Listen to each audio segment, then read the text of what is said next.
두 군데입니다. 요한복음 17장 1절에서 3절, 또 8장 31절에서 32절입니다. 먼저 요한복음 17장부터 받들어 봉독하겠습니다. 우리 모두 다 같이 하나님의 말씀 앞에 일어서서 말씀을 듣습니다. 요한복음 17장 1절에서 3절까지입니다. 예수께서 이 말씀을 하시고 눈을 들어 하늘을 우러러 이르시되 아버지여 때가 이르렀사오니 아들을 영화롭게 하사 아들로 아버지를 영화롭게 하게 하옵소서.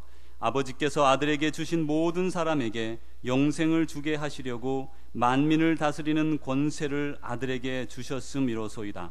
영생은 곧 유일하신 참 하나님과 그가 보내신 자 예수 그리스도를 아는 것이니이다. 아멘. 연결해서 요한복음 8장 31절 32절 말씀 받들어 봉독합니다. 그러므로 예수께서 자기를 믿은 유대인들에게 이르시되 너희가 내 말에 거하면 참으로 내 제자가 되고 진리를 알지니 진리가 너희를 자유롭게 하리라. 아멘. 다 같이 자리에 앉아주시기 바랍니다. 이 시간에는 강사 목사님, 박창환 목사님 간략하게 소개해드립니다.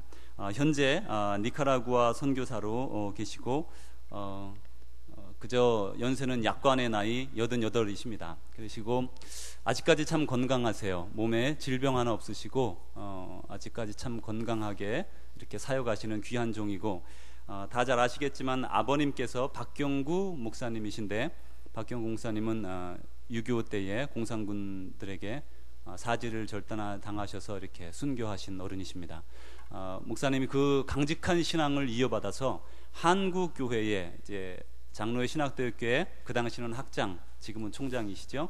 학장님을 역임하시고 은퇴하셨는데, 그 이후에 니카라구아의 선교사로 이렇게 최근에 가셔서 지금 섬기고 계신데, 한국에서도 박창환 목사님 그러면 그 강직한 신앙, 포기하지 않는 신앙, 말씀 그대로 믿는 신앙, 그것 하나에 대해서 아주 온 대한민국이 인정하는 아주 귀한 분을 저희가 오늘 모셨습니다. 오늘 말씀 가운데 하나님의 크신 은혜가 우리 모두에게 임하여지고 그 말씀이 우리의 마음을 깨트려 새로워지는 그런 시간이 되기를 주의 이름으로 축복합니다. 우리 목사님 나오실 때 할렐루야로 맞이하겠습니다. 할렐루야. 감사합니다.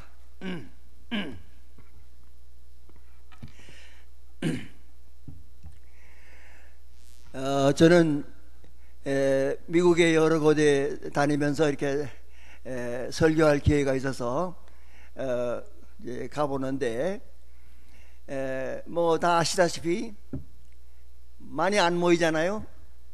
그저 뭐 많아야 100명, 뭐 150명, 그 기껏 모여야 그렇게 됐는데, 뭐 예외가 있죠. 물론 영락교회, LA 영락교회 뭐 수천 명 모이기도 하지만은 대개는 그저 한 100명 내지 뭐 어떨 때는 20명, 30명 이렇게 모입니다. 저는 그래서 이 조금밖에 안 모이는 이 교회를 볼 때마다 행복한 교회다, 전 그렇게 봅니다.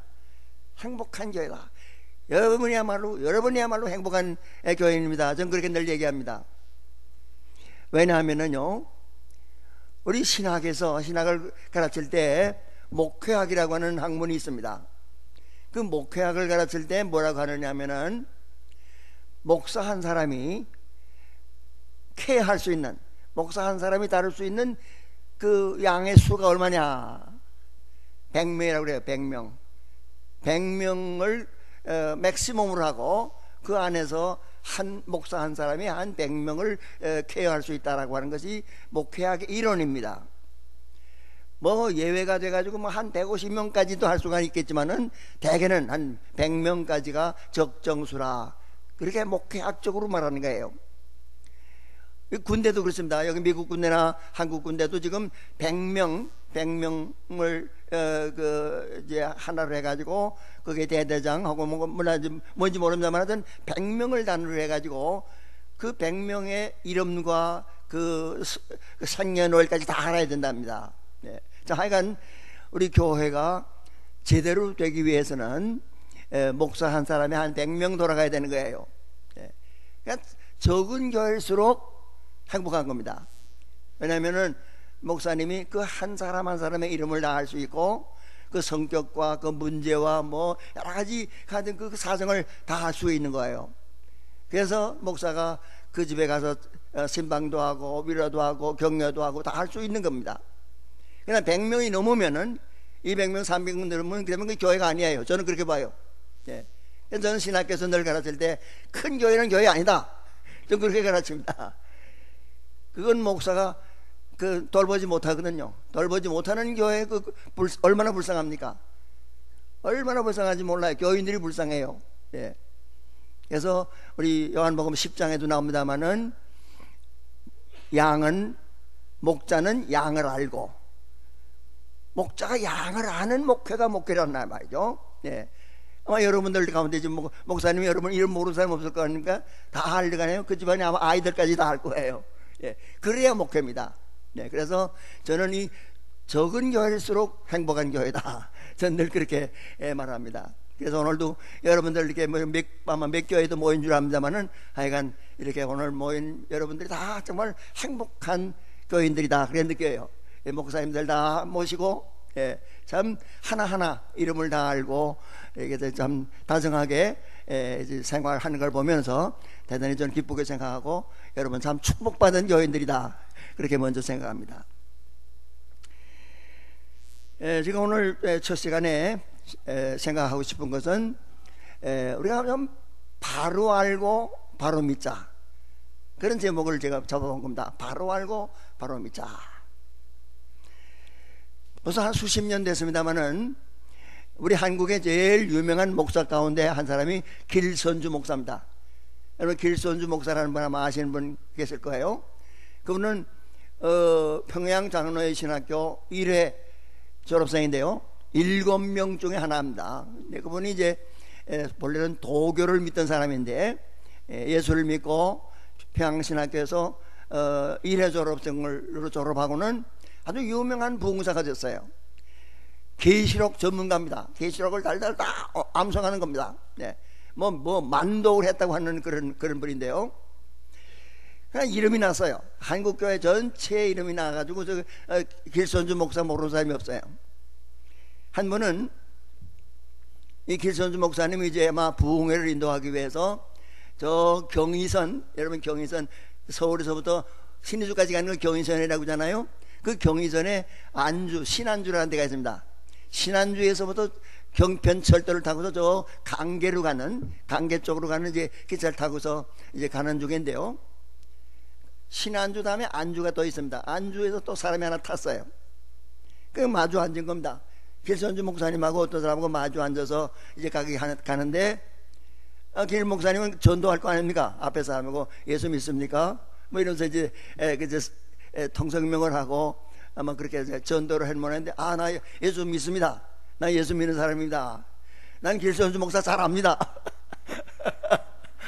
길선주 목사님 뭐 들었고 뭐 한참 얘기를 하더라는 게, 길선주 목사 앞에 놓고 자 하여튼 안다는 거예요. 나는 길 목사님은 안다 그랬는데 그게 아는 걸까요? 소문 들어서 몇 마디 알지만은 여기 본인이 여기 왔는데도 모르는 겁니다. 예. 그런 것도 안다고 해야 되는 거냐 하는 거죠. 예. 자 하여튼 이런 안다고 하는 문제가 사실 복잡한 거예요. 오늘 우리는 예수를 아는 사람이라고 생각하고 우리 예수 믿는 사람들인데, 오늘 읽은 말씀 가운데요, 요한복음 17장 1절 특별히 3절에 가보면은 예수님께서 마지막 이제 내일이면 돌아가십니다. 내일이면 돌아가실 그런 예수님인데 다 아시죠? 내일 돌아갈 걸 아시고 심각한 참 그 생각을 가지고 제자들에게 훈계를 하고 여러 가지 가르쳤습니다. 가르치고 마지막에 하나님 앞에 기도하면서 하는 얘기입니다. 예. 마지막으로 기도하면서 하는 게 영생이 뭡니까?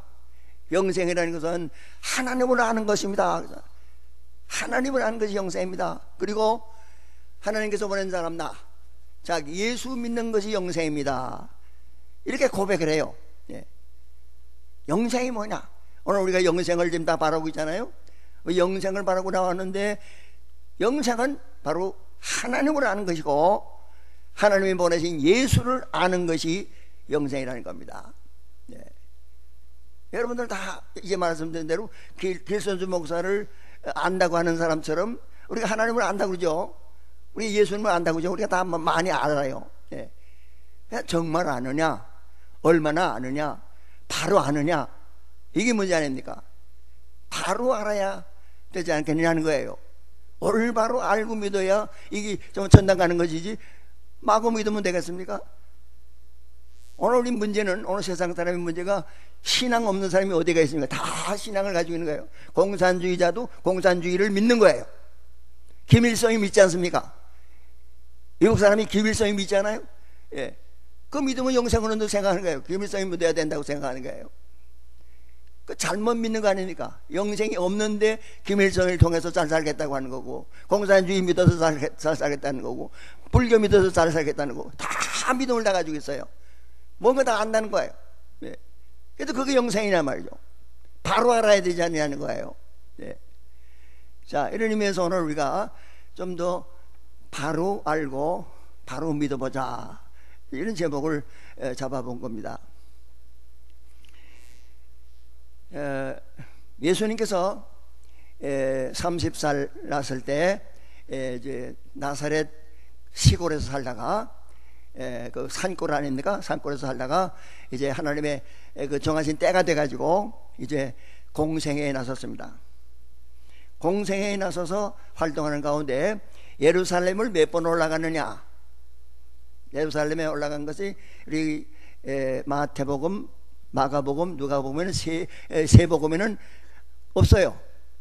마지막에 갈릴리에서 사시다가 마지막에 예루살렘에 가서 십자가에 달려 죽으셨다고 하는 그 얘기밖에 안 나와요. 한 번 올라간 걸로 되어 있는데 사실은 그렇지 않아요. 요한복음에 보면 적어도 5번 올라갔습니다. 적어도 5번 올라갔어요. 예. 자, 6월절에 두 번째 처음에 2장에, 요한복음 2장에 보면 예수님께서 예루살렘에 올라가서 성전의 그 모든 그 성전 뜰 안에서 장사하는 사람들 다 쫓아내는 사건이 있었어요. 예. 예. 그리고서 그때 기적을 행했다는 것입니다. 여러분 요한복음을 잘 읽어보세요. 예. 거기에 가서 성전에서 모든 청소를 한 다음에 그 다음에는 들어가면서 기적을 행했다는 겁니다. 여러 가지 기적을 했는데 그건 뭔지 모르지만 하여튼 거기에 기적을 행했다고 하는 얘기가 나옵니다. 네. 그러니까 그 기적 행한 걸 보면서 니고데모라는 사람이, 야, 저런 사람이 다 있는 겁니다. 저런 사람이 조금 우리나라의 지도자가 되고 이게 그 양반이 아마 메시아인가 보다. 그러면서 이제 밤에 찾아왔어요. 니고데모가 찾아왔어요. 그래서 그 니고데모하고 대화하는 얘기 가운데 요한복음 3장에 나오는 얘기가 나오죠. 예. 거기 보면은 사람이 거듭나야만 하나님 나라를 볼 수 있다. 물과 성령으로 거듭나지 않으면 하늘나라에 들어갈 수 없다, 이런 얘기를 했어요. 예. 그러니까 여기서 이제 중생이라는 게 필요한 거죠. 사람이라는 건 그냥 그저 우리 세상 사람이 그냥 어머니 입에서 나와가지고 그대로 살아가지고 되는 게 아니라는 거죠. 중생이라는 것이 필요하다는 거예요. 물과 성령으로 거듭나야만 그 하늘나라에 들어갈 수가 있다 하고 하나님 나라를 볼 수가 있다, 이렇게 말하면서 이제 조금 더 나가다가, 그러므로 하나님이 이렇게 사랑해서, 세상을 사랑해서 독생자를 줬기 때문에 누구든지 그를 믿으면 멸망하지 않고 영생을 얻는다, 그렇게 말씀했습니다. 거기에 보면 영생은 믿어야 된다는 거예요. 믿음의 영생이다. 하나님의 아들을 믿을 때에 거기에 영생이 있다고 그렇게 가르쳤어요. 근데 이제 아까 읽었죠? 요한복음 17장에서는 마지막에 자기가 돌아가시기 전날 밤에 말씀한 것은 하나님을 알고 나를, 예수를 아는 것이 영생이다, 이렇게 말합니다. 알고 믿고요. 두 가지예요. 믿긴 믿어야 되는데 알아야 된다는 겁니다. 아는 믿음, 지식이 있는 믿음, 이거 진짜 믿음이라는 거예요. 우리 많은 경우에 오늘 여러분들도 그렇겠습니다만은 오늘 이 땅에 있는 많은 사람들이 예수 믿는 사람이 얼마나 많습니까? 수억이 지금 예수를 믿는다고 하지만은 얼마나 아느냐, 바로 아느냐는 거예요. 예수를 바로 알지 못하고 믿을 때 그게 정말 믿음이겠느냐 하는 겁니다. 요새 우리 한국에서도 보면 그 이단 논쟁이잖아요. 뭐 옛날에도 있었지만 하여튼 한국에도 지금 이단, 이건 저건 이단이다, 저건 이단이다 해가지고 그 이단을 참 그 비판하는 그런 모임들도 있고 이런데요. 그 뭡니까? 바로 못 믿는 거거든요. 올바로 알고 믿지 못하니까 그게 그 이단이란 말이죠. 자칫하면 오늘 우리들도 열심히 여당에 나오긴 하지만은 이단을 따라갈 수가 있는 거예요. 잘못 알고 예수를 믿을 수가 있는 겁니다. 네. 그래서 오늘 우리는 좀 더 바로 알자, 바로 알고 바로 믿자고 하는 이걸 한번 여기 우리 강조하려고 지금 생각하는 겁니다. 예수님께서 아까 말씀드렸지만은 5번 예루살렘에 올라가는데 아마 3번째 올라갔을 때입니다. 3번째 올라갔을 때가 장막절입니다. 장막절에 올라가는데요. 유대 사람들의 명절이 여러 가지가 있잖아요. 여러 가지 명절인데 그 가운데 제일 큰 것이 해방절, 다시 말하면 6월절이고, 그 다음에가 2번절이 이제 오순절에 그 맥추절 아닙니까? 우리 한국에 옛날에 보리고개 있었던 것처럼 이스라엘 사람들이 이제 상당히 어렵지만은 하여튼 그 보리를 베어가지고 혹은 밀을 베어가지고 참 이제 그 곡식을 만든다 말이에요. 얼마나 기쁩니까? 그래서 그 6월절은 해방절이면서 그런 그 밀을 추수해가지고서 기뻐하는 그런 때입니다. 네. 그때 그 아가서를 읽고 뭐 노래하고 춤을 춥니다. 이스라엘 사람들이 그런 그 습관이 있습니다. 그 다음에가 이제 그 다음에가 잠깐만 조금 말이 좀 실수한 것 같습니다만 6월절이 있고 그 다음에 오순절이 있고요. 오순절에 그 맥추절이고 그 다음에가 장막절입니다. 네, 장막절은 포도를 다 따가지고 포도주를 만들고 포도주를 담고 그리고선 그 기뻐서 또 춤을 추면서 옛날에 광야에서 살던 생각을 하면서 옛날 초막에서 살던 것을 기념하면서 이제 하는 그런 절기입니다. 예수님께서 그때도 올라갔어요. 올라가지고서 얘기하는 가운데 그 당시에도 많은 기적을 또 했습니다. 예루살렘에서 기적을 또 행했어요. 그러니까 그 기적을 행하는 걸 보면서 사람들이 예수를 반대하던 사람들이 조금씩 돌아와요. 조금씩 돌아와요. 예수가 뭐죠? 나사렛에서 무슨 예언자가 나느냐? 나사렛에서 무슨 메시아가 나올 수가 있느냐? 그 시골인데 시골에서 무슨 훌륭한 사람이 나오느냐? 이러면서 예수를 안 믿었는데 예수님께서 하시는 그 설교가 뭐 얼마나 좋고 사람들이 수천 명씩만 모여들어서 예수님의 설교를 듣고 또 기적이 일어나는 걸 보면서 조금씩 유대 사람들의 마음이 변했어요. 그래서 예수가 이 사람이 아마 우리의 왕이 될 사람이다. 이 사람이 아마도 우리나라를 해방시킬 사람인가 보다. 이 사람이 메시아다. 이런 신념이 생겼어요. 뭐 구주라는 생각하지 않습니다. 아직도 예수가 구주라는 건 생각도 안 하고요. 그냥 메시아, 그냥 우리나라 민족의 해방자, 우리를 이 판도에서부터 로마의 학장에서부터 우리를 구원할 사람이라는 이런 왕 메시아, 예수가 왕 메시아라는 신념이 조금씩 생겼어요. 예. 그래서 이제 예수님을 따르는 유대 사람들이 이제 생겼는데 그 사람들과 이제 대화하는 가운데 한 말입니다. 그 8장에 나온 말은 그겁니다. 8장 31절에 보면은 예수 믿는 유대인들이 생겼는데 그 사람들 보고 하는 말입니다. 여러분들이 내 말씀에 거하면, 그게 말씀이라는 말은 이제 로고스라고 하는 말인데 그냥 내 입에서 나오는 말이 아니에요. 입에서 나오는 말은 레마라 그럽니다. 입에서 나오는 말을 믿는 게 아니고 입에서 나오는 진리입니다. 예수님께서 말씀하는 그 진리, 내 진리 속에 여러분이 내 진리 속에 있으면은 여러분이 내 제자가 될 거고 진리를 알 겁니다. 진리를 알게 될 것입니다. 그러면 진리가 여러분을 해방할 겁니다. 이렇게 말한 거예요. 진리가 우리를 해방한다. 진리가 우리에게 영생을 준다는 거예요. 진리가 우리를 잘 살게 해준다는 거예요. 그래서 오늘 거기서부터 얘기를 좀 해보랍니다. 예수님은 스스로 자기가 나는 곧 길이요 진리요 생명이라고 그랬습니다. 그러니까 자기를 예수님을 알아야, 예수님을 바로 알아야 거기에 그 길을 바로 갈 수 있고 그 진리대로 살 수 있고 영생을 얻을 수 있다는 얘기 아닙니까? 생명을 얻을 수 있다는 얘기거든요. 자, 그러나 우리가 그걸 좀 확대해 봅니다. 예수님께서 말씀하는 진리라는 게 도대체 뭘까? 진리를 안다는 게 도대체 뭘까? 진리를 아는 게 왜 해방이 자유가 되는 거냐 하는 이 얘기를 조금 먼저 하려고 합니다. 자, 여러분 여러분 다 대개 다 공부들 여러분 다 하신 분들인데, 오늘날 이 땅에, 이 지구상에 많은 나라와 민족이 살고 있는데 어느 나라가 제일 잘 사느냐, 어느 민족이 제일 잘 사느냐 한번 생각해 보셨을 거예요. 누가 제일 잘 삽니까? 어느 나라가 제일 잘 삽니까? 여러분이 다 여기서 살잖아요. 미국이 좋은 나라니까 미국이 잘 사니까 이거 온 거죠. 미국이 잘 사는 거 아닙니까? 왜 미국이 잘 사느냐 그거예요.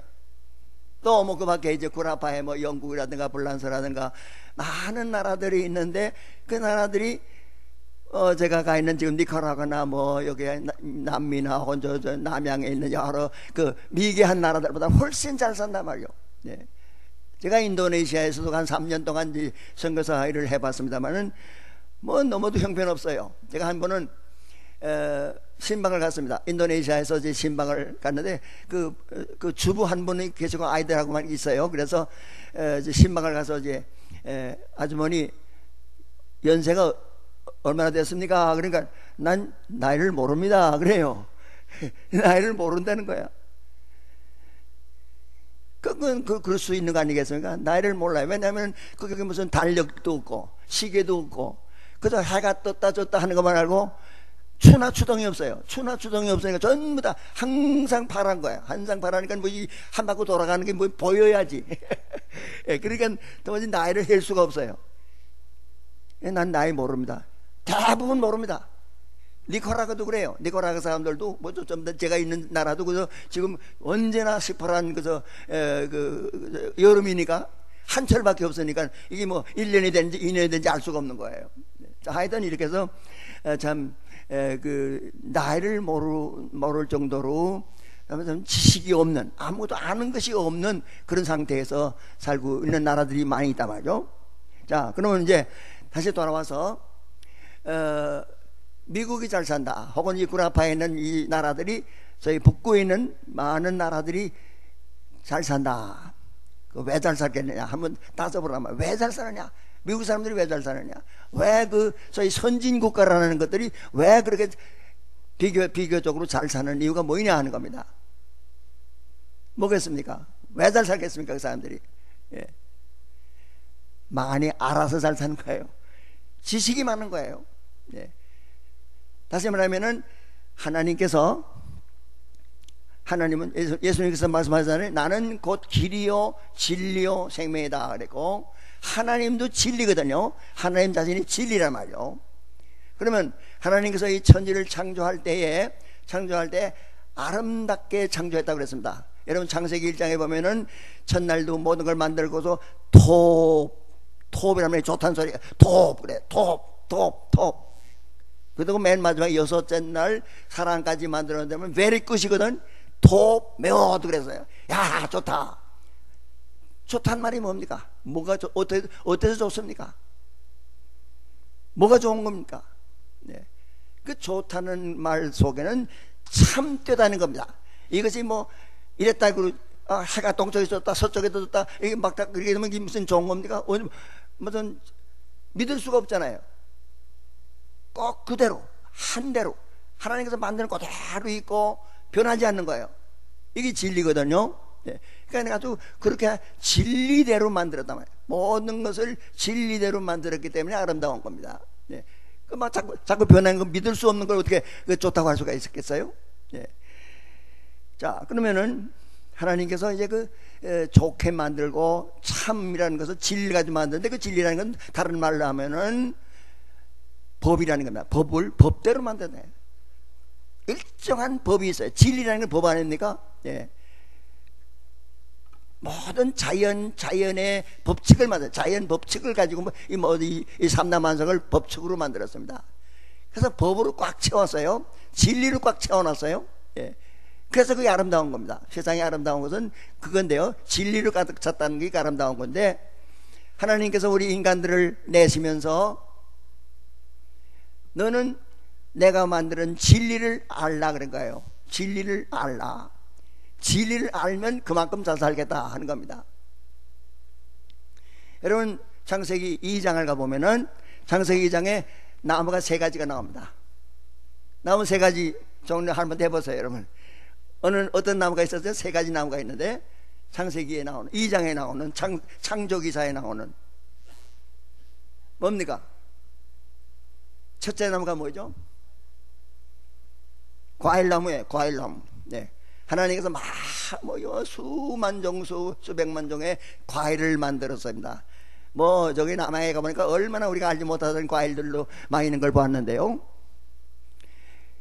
그 다음에 이제 씨가 맺는 쌀이라든가 밀이라든가 이 씨 맺는 이런 풀 이런 것들 다 이거 다 사람이 먹을 수 있는 거 아닙니까? 식물 가운데 사람이 먹을 수 있고 사람들이 그걸 가지고 살 수 있는 이런 과일과 채소와 이런 것들 다 주시면서 마음대로 먹으라는 거죠. 네. 그런 나무를 먼저 만들었습니다. 과일나무, 씨 맺는 나무를 먼저 만들어 주셨고요. 그다음에 둘째 나무가 뭡니까?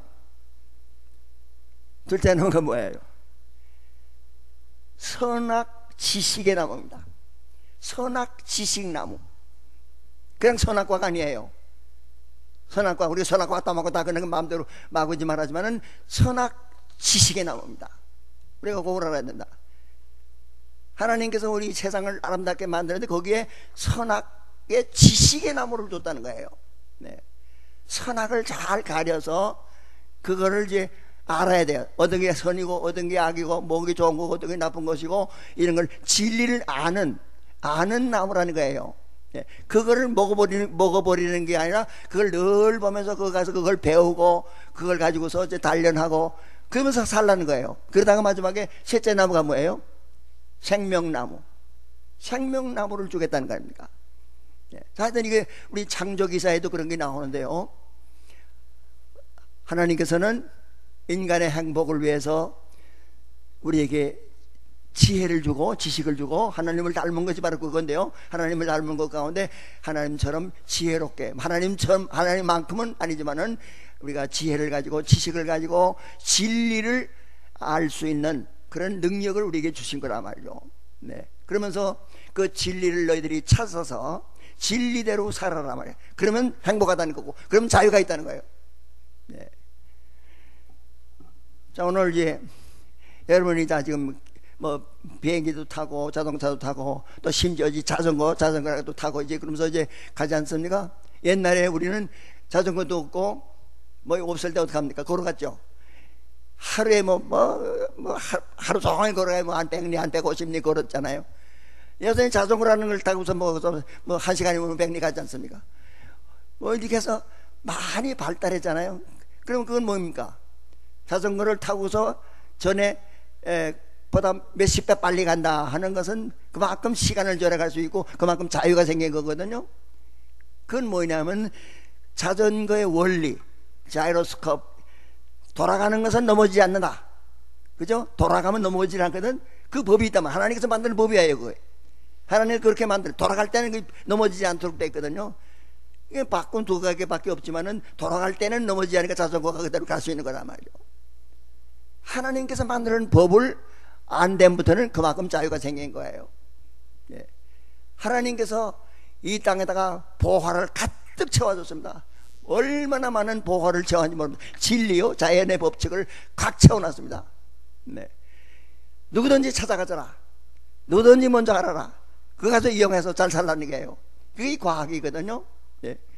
근데 과학자들은, 건방진 과학자들은 자기가 법칙을 만든 것처럼 말하지만 그건 아니거든요.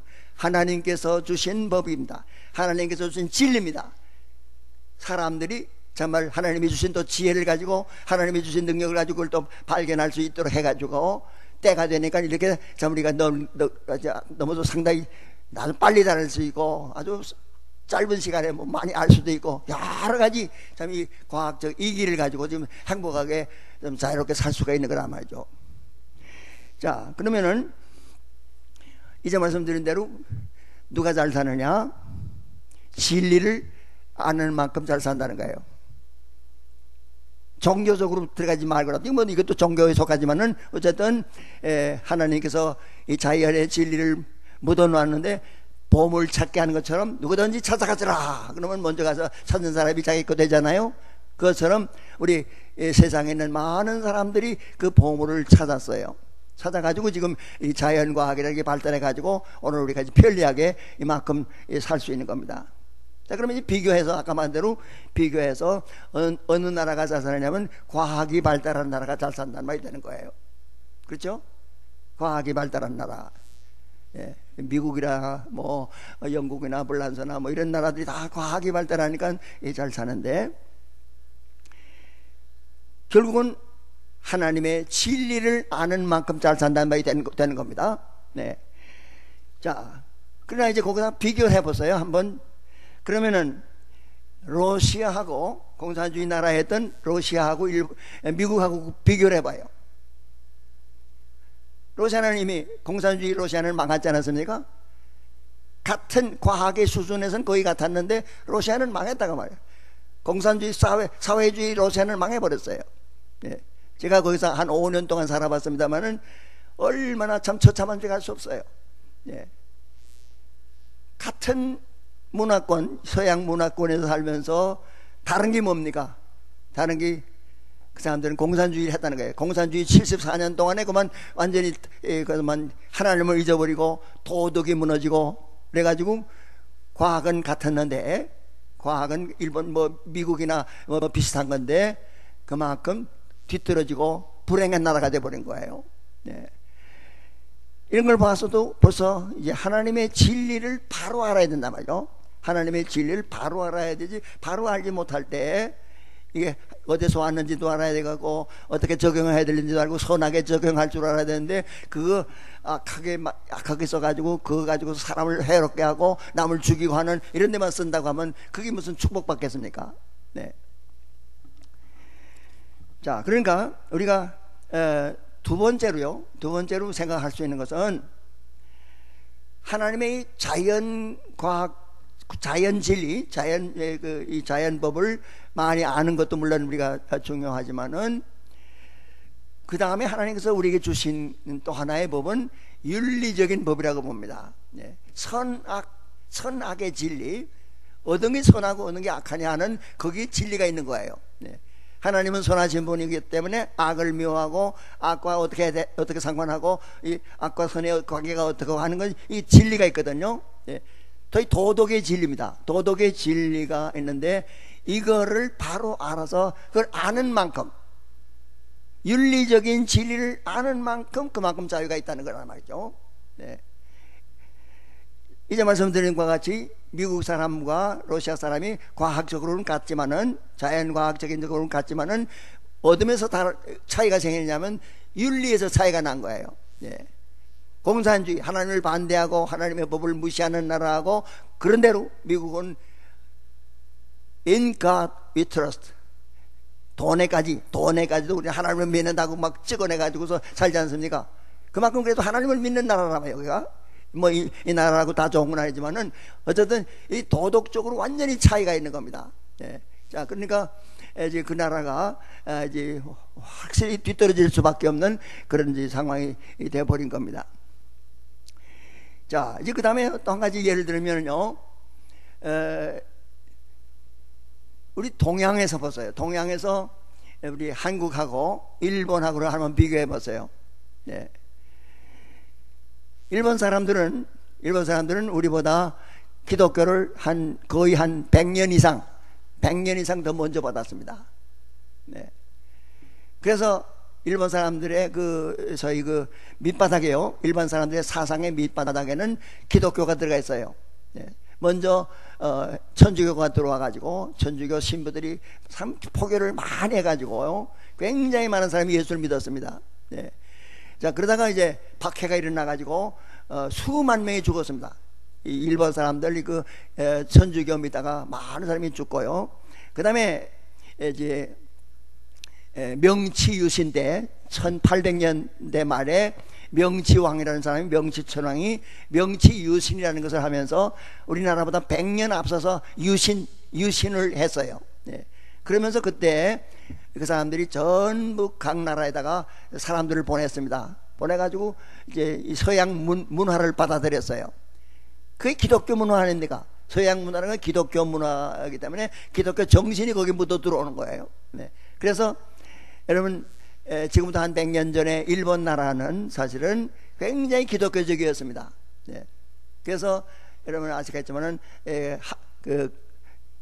우치무라 간조라고 하는 유명한 사람 내천감삼이라든가 또 그 밖에 뭐 여러 그 참 기독교 지도자들이 있어가지고 그 기독교 정신이 일본 사람들의 마음속에 다 들어가 있었습니다. 네. 그래서 일본 사람들은 사실은 군국주의가 되면서 예수를 안 믿었지만은 그러나 그 밑바닥에는 이제 그런 기독교 정신이 배어 있어요. 그래서 정직하고 부지런하고 근면 뭐 하고 여러 가지 참 기독교적인 윤리가 꽉 차 있습니다. 일본 사람들이. 네. 자, 그래서 우리가 이제 일본하고 한국을 비교해 봅니다. 지금은 거의 따라잡았어요. 한국이 일본을 따라잡았다고 하지만은 얼마 전만 해도 굉장히 먼 그 거리가 있었습니다. 네. 자, 그러면 일본하고 한국이 뭐가 다르냐? 물론 과학적으로 뒤떨어졌던 거예요. 과학적으로 뒤떨어졌어요. 네. 제가 1966년도에 이제 여기 프린스턴에 공부하면서 프린스턴 대학교 도서관에서 이제 아르바이트를 했습니다. 아르바이트를 하면서 거기에 도서관에서 이제 그 학생들이 그 숙제를 받아 가지고 와가지고는 책을 찾아가요. 무슨 잡지에서 다 프린트 해가야 되는데 제가 그때 그 지락스 머신을 오퍼레이터하는 그런 이제 아르바이트를 하는데요. 학생들이 뭐 와서는 자꾸만 무슨 책 등사해달라고 해서 다 등사해 주는데 놀라운 건 뭔가 하면요, 일본 책을 자꾸 뺏겨 나가는 거예요. 일본 책들. 명치시대 일본 과학 잡지를 자꾸 뺏겨 나가는 거예요. 깜짝 놀랐어요. 영어로 된 과학 잡지. 이걸 미국 사람들이 그때 참고하는 거예요. 벌써 66년도에 제가 봤어요. 야, 이만큼 일본 사람들이 앞섰구나 하는 걸 느꼈습니다. 예. 그러니까 과학적으로 일본 한국과 이제 차이가 있었던 거예요. 그때. 예.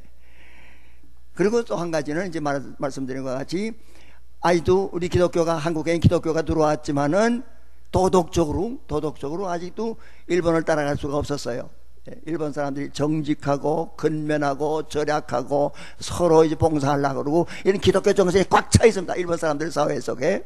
그러니까 도덕적으로도 떨어지고 과학적으로도 떨어진 거예요. 한국 사람이. 네.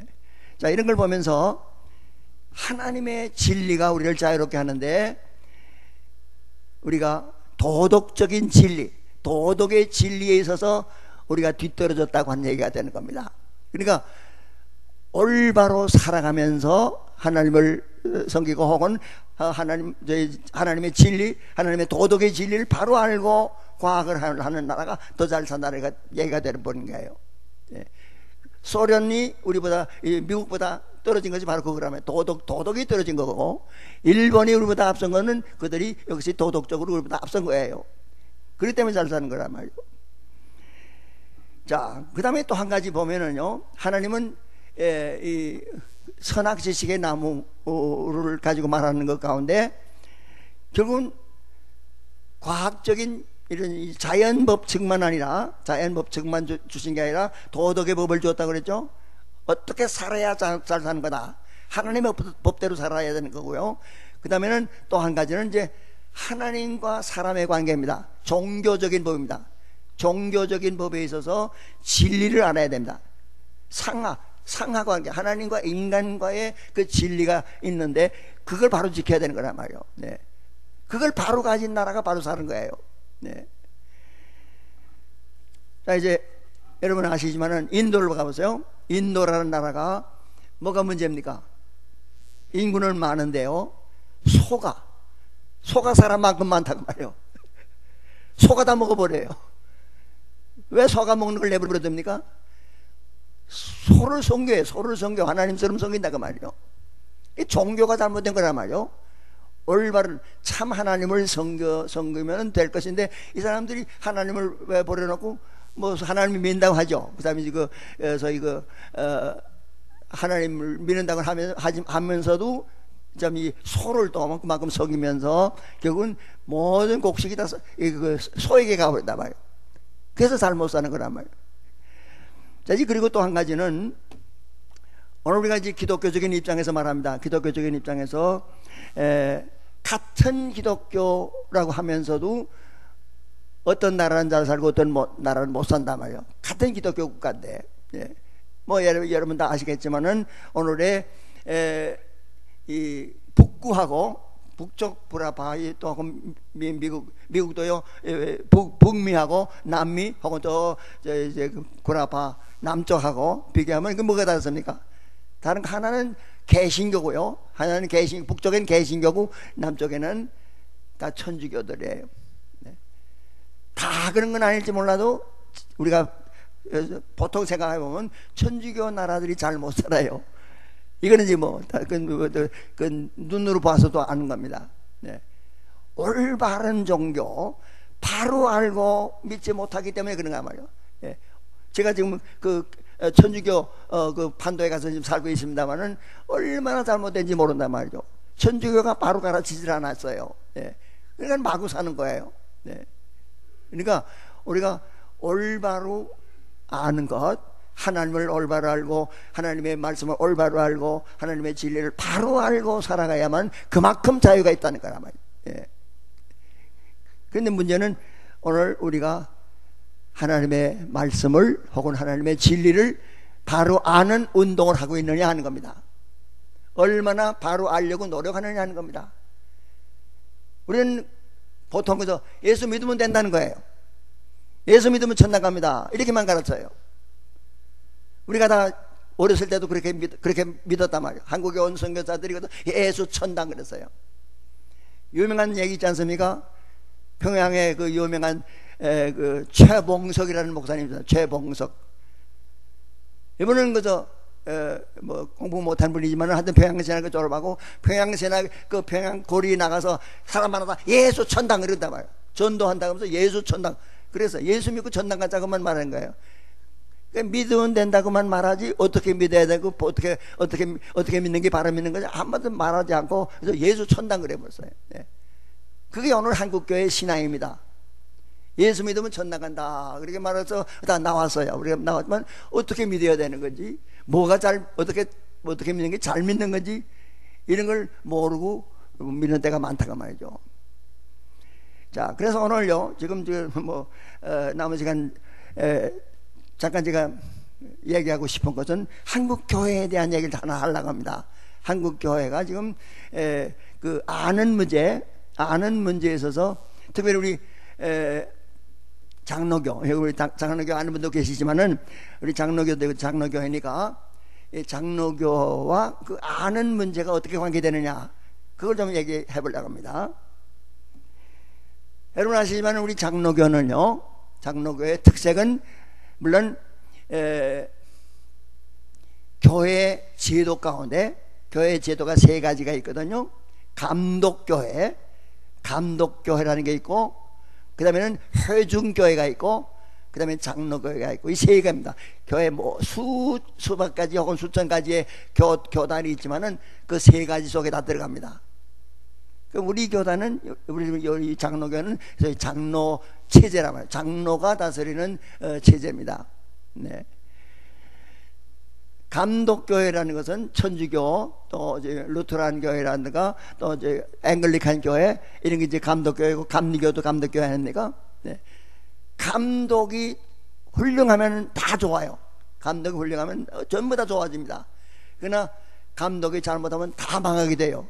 다 손해를 보게 됩니다. 여러분 창세기 보면은 바벨탑 사건이잖아요. 바벨탑 사건에 이제 그 홍수가 난 다음에 홍수로 다 죽은 다음에 다시 사람들이 생겨가지고 또 다시 이제 재건해 갈 때 사람들이 여기서 또 하나님을 또 잊어버려요. 우리 힘으로 이제는 탑을 쌓자. 탑을 쌓아가지고 뭐 홍수가 아무리 나도 무너지지 않는 혹은 쓸어가지 않는 그런 게 높은 탑을 쌓아서 우리가 우리 이름을 내자 이러면서 탑을 쌓은 거야 말이죠. 그게 뭡니까? 그게 사람이 자기 마음대로 해보겠다는 거예요. 그래서 하나님께서 그 바벨탑을 그냥 부숴버려요. 그래서 다 언어를 혼란시켜 버렸다는 거 아닙니까? 이 감독이 잘못하면은 사람이 저희 하나님처럼 주인이 돼 버리면은 그러면 그래서 다 같이 망하게 되는 거예요. 예.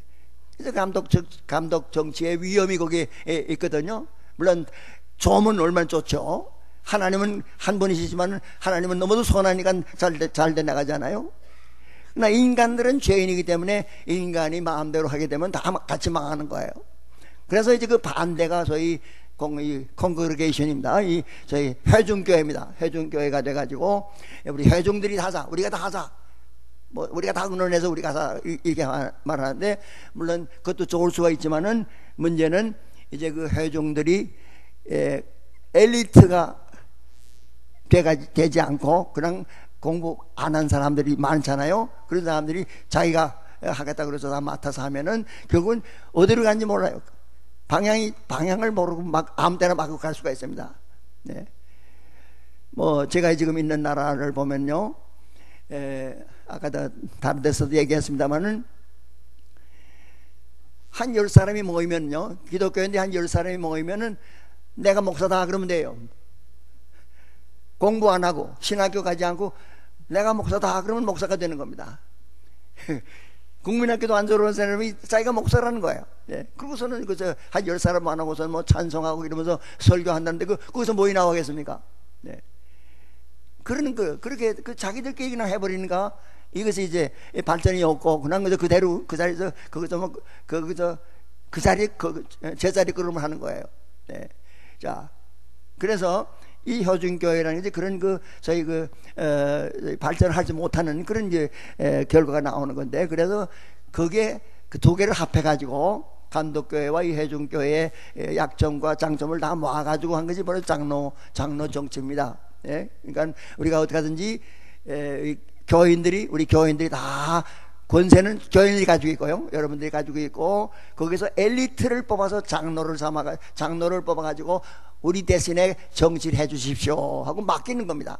장로들한테 맡기고 근데 목사한테 맡겨서 당회가 우리 대신 해주는 겁니다.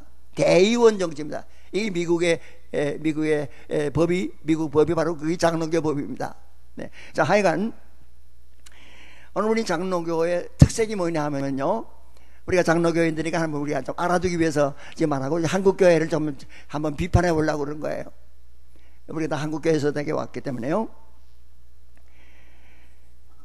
장로교회는 여러분 아시다시피 요한 칼빈의 후계라고 할 수 있습니다.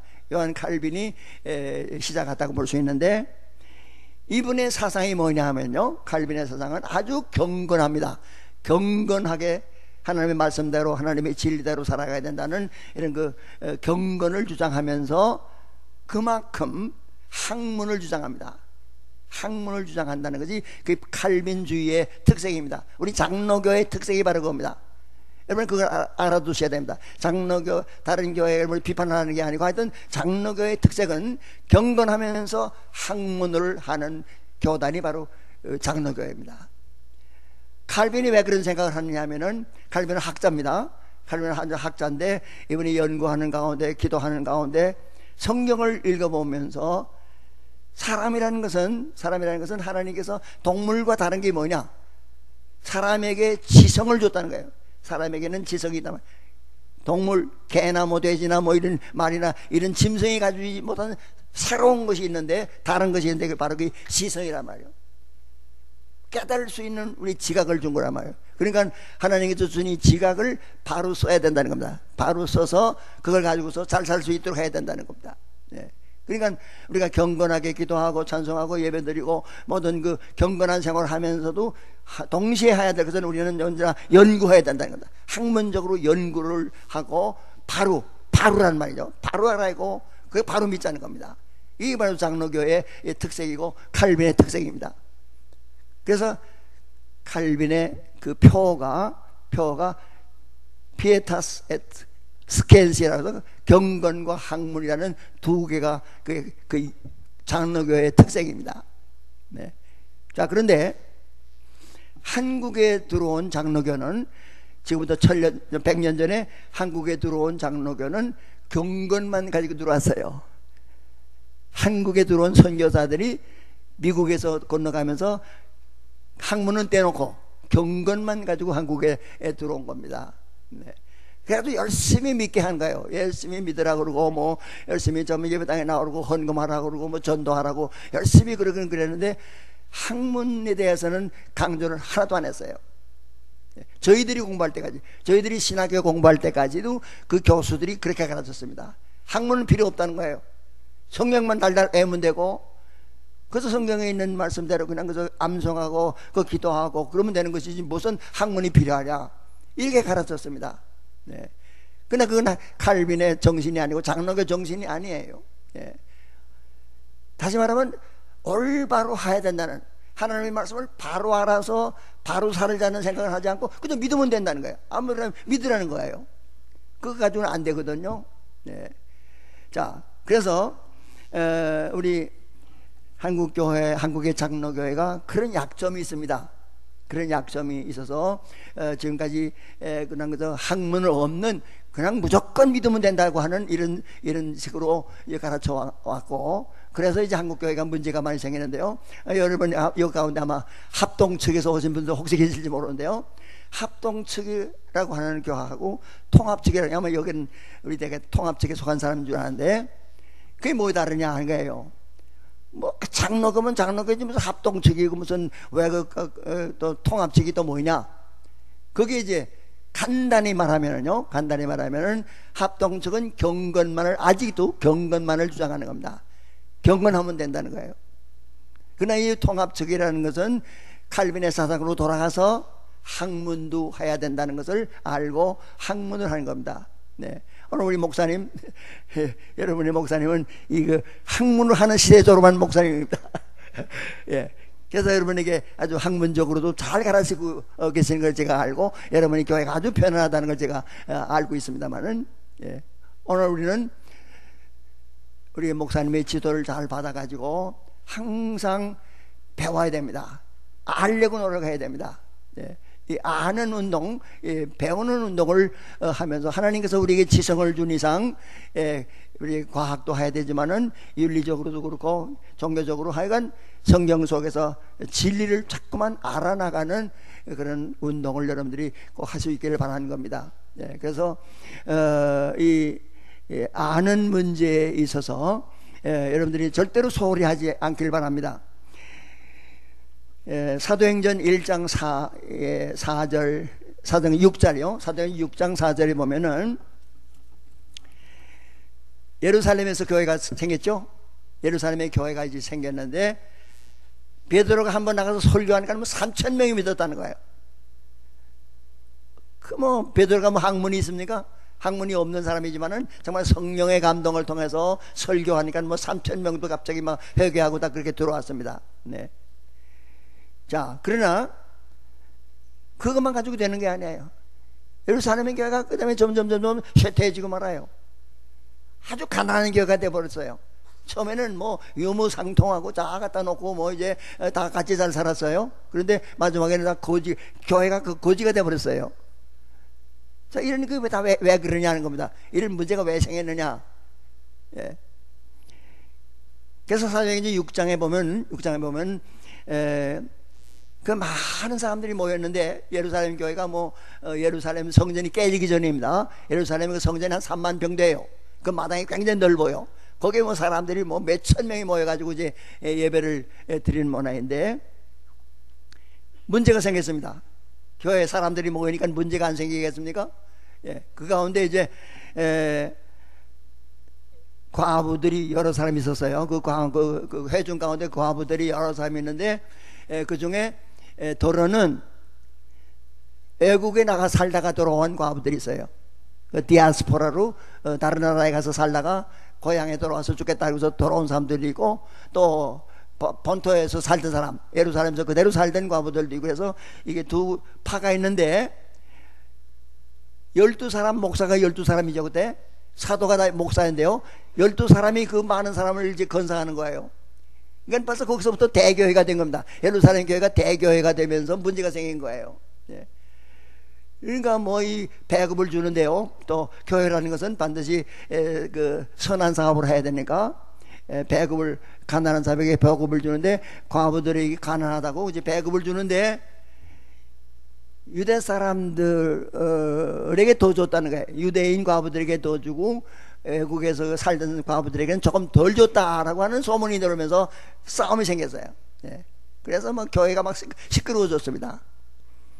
자, 그래서 이제 그때 목사들이, 사도들이 걱정을 합니다. 야단 났구나, 이거 큰일 났구나, 예루살렘 교회가 이거 망하겠구나, 이래가지고 이제 걱정하는 가운데 회중을 다 모아놨습니다. 다 모아놓고 이제 많이 기도하고 다 이제 하고서 이제 하는 말이, 자, 이건 벌써 이거 안 됐다, 이래서는 안 되겠으니까 목사가 해야 할 일을 해야 되는데 목사가 해야 할 일을 하지 못하고 딴 일을 하고 있다 말이죠. 예? 목사가 할 일이 따로 있는데 그걸 하지 못하고 딴 일을 하고 있기 때문에 문제라는 겁니다. 자, 그러면서요, 그게 4절에 보면은 뭐라고 하냐면요, 우리는, 목사는 기도하는 일과 하나님의 말씀으로 섬기는 것이 우리의 본무다 그랬습니다. 예, 이것을 하겠고 나머지는 여러분들이 하시오, 이러면서 이제 집사를 택한 거예요. 예. 자, 그래서 이제 목사님들이 해야 할 일은 항상 기도해야 되는 겁니다. 하나님과 통해서 기도해서 하나님의 영감을 받고 하나님의 말씀을 받고 또 성경을 바로 해석할 수 있는 그런 운동을 하고 열심히 성경을 연구해 가지고 말씀으로 섬기는 것이 목사의 사명이거든요. 네. 근데 그때는 그러지 못했단 말이에요. 기도도 할 시간이 없고 말씀 연구할 시간도 없고 그냥 그저 돌아가면서 그 배급 주는 일 목사가 다 하고 있었단 말이죠. 네. 하여튼 이런 그 교회사적으로 볼 때 이런 잘못된 것들 참되게 해야 되는데 모든 것을 바로 하나님의 뜻대로 바로 해 나가야 되는데 바로 하지 못하는 거예요. 자, 이런 것을 생각하면서요, 오늘 우리 교회가, 여러분의 교회가 이 목사님을 중심해 가지고 성경을 바로 알고 또 신학을 좀 더 많이 알고 아는 운동을 해야 되는데, 이거는 아까 제가 처음에 말씀드린 것 같이 성경 말씀만 알으라는 게 아닙니다. 하나님의 주신 진리를 다 알아야 됩니다. 그래서 여러분들이 자녀들을 학술대로 많이 공부시키고 과학을 많이 가르치게 하고 그래가지고 이 하나님의 진리, 다 모든 진리 하나님의 것이기 때문에 그 진리를 탐구하는 것이 바로 자유를 얻는 겁니다. 그러니까 여러분이 다 그 목적으로 여기 오신 줄 아는데요, 할 수 있는 대로 우리가 우리 어린아이들에게 많은 것을 가르치고 많이 배우게 하고 바로 배우게 하고 또 우리 교회에서 하나님의 이 도덕의 진리와 종교의 진리를 좀 더 정확하게 알라는 노력을 여러분이 하기를 바라는 겁니다. 예, 그래서 그냥 그저 쉽게 나 예수 믿고 천당 가면 돼, 그 잘못된 거예요. 그렇게 가지고 가는 게 아닙니다. 잘못 갑니다.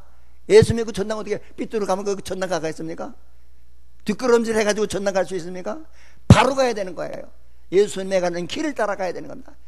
그건 배워야 되는 겁니다. 알아야 되는 겁니다.